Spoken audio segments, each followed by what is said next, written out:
Hello, everyone. Chantel here, and wanted to share with you on video my own personal statement about the current events of the destruction and what happened at our nation's capital this week. And I wanted to share, and I've been thinking about this and really reflecting on what can I say?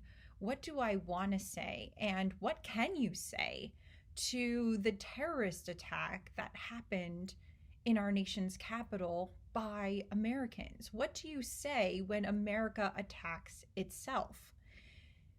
What leadership tip, what mindfulness tip can you possibly give when something like this happens? And so I've been reflecting on this event, and it's taken me till now to actually say something of encouragement and also give you my 2 cents on this whole thing. And what I have reflected on and come up with was that I believe, and this might sound very controversial, I hope I don't get anything, well, whatever, I'm just going to put it out there, but I think that this needed to happen. And I know that's something that's maybe very provocative. It needed to happen. We needed to have our country attack itself. We needed to have these white supremacists come and attack the Capitol. This needed to happen. And yes, actually, I really think that it did. I think this is actually a cry for help for our country. And I think it brings up, even in a more visible light for us as Americans, but for the entire world, we are in crisis. And this is something, so white supremacy culture is nothing new. It's something that has always been here since the founding of our country, and it's been here for about 400 years.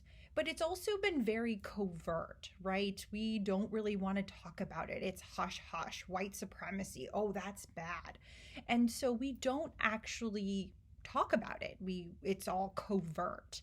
And so because it's been so covert, and it's taboo and we're not allowed to talk about it, and it's a bad thing and it's racist and all of these things, our culture has covered it up. Nobody wants to talk about white supremacy, and yet it's on full display. It was on full display this week. And this is something that Black people and people of color have been trying to bring to the surface for a very long time. And yet, it did it for themselves, right? So it happened, and so it was on full display. The privilege, the arrogance, the entitlement, the destruction of our own nation. White supremacy was on full display. And you can't fix something that you can't see. You can't fix something that you don't ever talk about. You can't fix something if it doesn't come up to the surface. And so now, not that it hasn't come up to the surface, I mean, in past years, I mean, of course, white supremacy has certainly come to the surface over the last 400 years.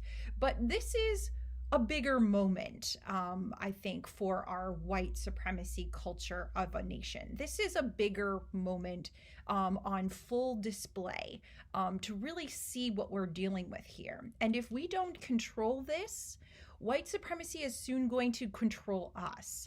And it's going to crush America. The same thing, it's going to hurt us. And so what do we do as leaders? How do we move on? How do we get through this together? What is a good leadership tip? What can we do? And so what I think we can do is acknowledge what is actually happening here. Acknowledge this is white supremacy culture at its worst, or at its best in some ways. And we also look for bright spots. So I appreciate some of the bright spots that I've been noticing is that people are recognizing, wait a second, this is white privilege. If Black Lives Matter was protesting the same way, it would be totally different. So we are now starting to really acknowledge this as more of a country. If it hadn't been acknowledged in the summertime with George Floyd, this is being acknowledged now, which is a beautiful thing. And so that's a bright spot in terms of acknowledgement. And there's also a change of power that is coming. And also, the new leadership has acknowledged that this is white supremacy culture and it needs to be taken care of. And so, what do we do as individual citizens? One is, I think that we reconnect to our why. We reconnect to our purpose as human beings. We reconnect to our own personal humanity. What does it mean to be human? What does it mean to be kind? What does it mean to be empathetic? What does it mean to be compassionate? We connect back to ourselves and our why and human beings. We connect with each other, our loved ones, our family. Are they okay? Are you okay?